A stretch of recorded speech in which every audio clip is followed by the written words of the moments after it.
या ठिकाणी मातोश्री विठ्ठलबाई Mahadev Karpe charitable trust Satara यांच्या वतीनं सर्व विद्यार्थ्यांना वह्या वाटप करण्यासाठी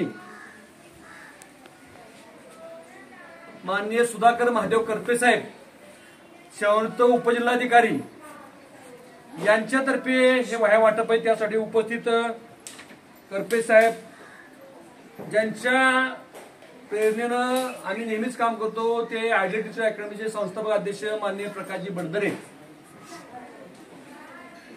आम्हाला नेहमीच मदत करणारे आयडियल टीचर अकॅडमीचे खजिनदार माननीय मदन महादेव जांभळे शेवट मुख्याध्यापक पदवीधर शिक्षक, या ठिकाणी आमच्या अखिल सातारा तालुक्याचे माजी अध्यक्ष माननीय अहमदराव नरोडे सांसद आदर्शसाठी खास 2 मुख्याध्यापक कोंढे शाळेमध्ये भारताच्या इतिहासाची पहिली घटना आहे। एक वरिष्ठ मुख्याध्यापक गेली 4 वर्ष नाही आता, पण 2 मुख्याध्यापक म्हणून काम केलं। या ठिकाणी उपस्थित असलेले माननीय विजयकुमार भुजबळ सरचिटणीस अखिल सातारा जिल्हा प्राथमिक संघ, या शाळेच्या मुख्याध्यापिका पवार मॅडम, त्यांच्या सर्व सहकारी।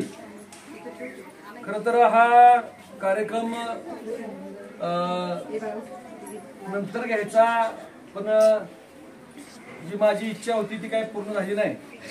कोंडवे शाळेत असतो किंवा तालुक्यात असतो तर मी निश्चितपणे पुन्हा कार्यक्रमाला आलो असतो, परंतु आता निढळ या ठिकाणी मुख्याध्यापक म्हणून मी आता जाणार, त्यामुळे मी तिकडे मुक्कामी करतो जिथे शाळेत होते मुक्काम असतो माझा।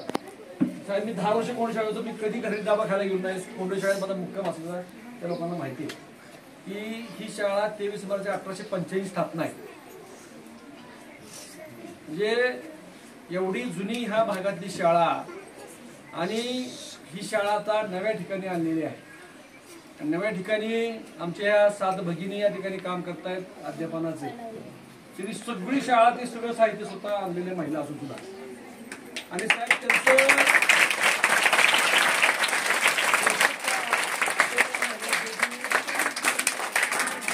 प्रत्येकीनं या शाळेला 5-5 रुपये स्वतः वाढदिवस दिली आणि जेवण दिलं म्हणजे मनाला काही खाऊ देत अशी थोडीशी म्हणून माझी एक इच्छा होती की शेवटी या नवीन ज्या मुख्याध्यापिका आले जगताप मॅडम या कोंडवेची भाषी आहेत, आमच्या नरोडे सरांची भाषी म्हणून चालू शिल्पाची काय कळत भाई काय मामी काय काय मला नात्याला एवढं कळत नाही। शिल्पा नरोडे मॅडमची म्हणजे आत्याची मुलगी आहे नरोडे मॅडमची, तर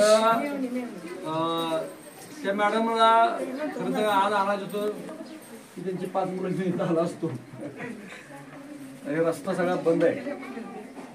आणि आम्ही ज्यावेळेला बामनोली केंद्रामध्ये वह्या वाटप केलं मागच्या महिन्यामध्ये, त्यावेळेला करपे साहेब म्हणते ह्या भागात मी म्हणलो माझ्या गावामध्ये आपण एक कार्यक्रम घेऊया, आणि करपे साहेबांनी होकार दिला। बडदरे सर आणि बरोबर सगळेजण आले। या सगळ्यांचं स्वागत या कोंढवी शाळेच्या वतीनं आपण टाळ्या वाजवून करूया।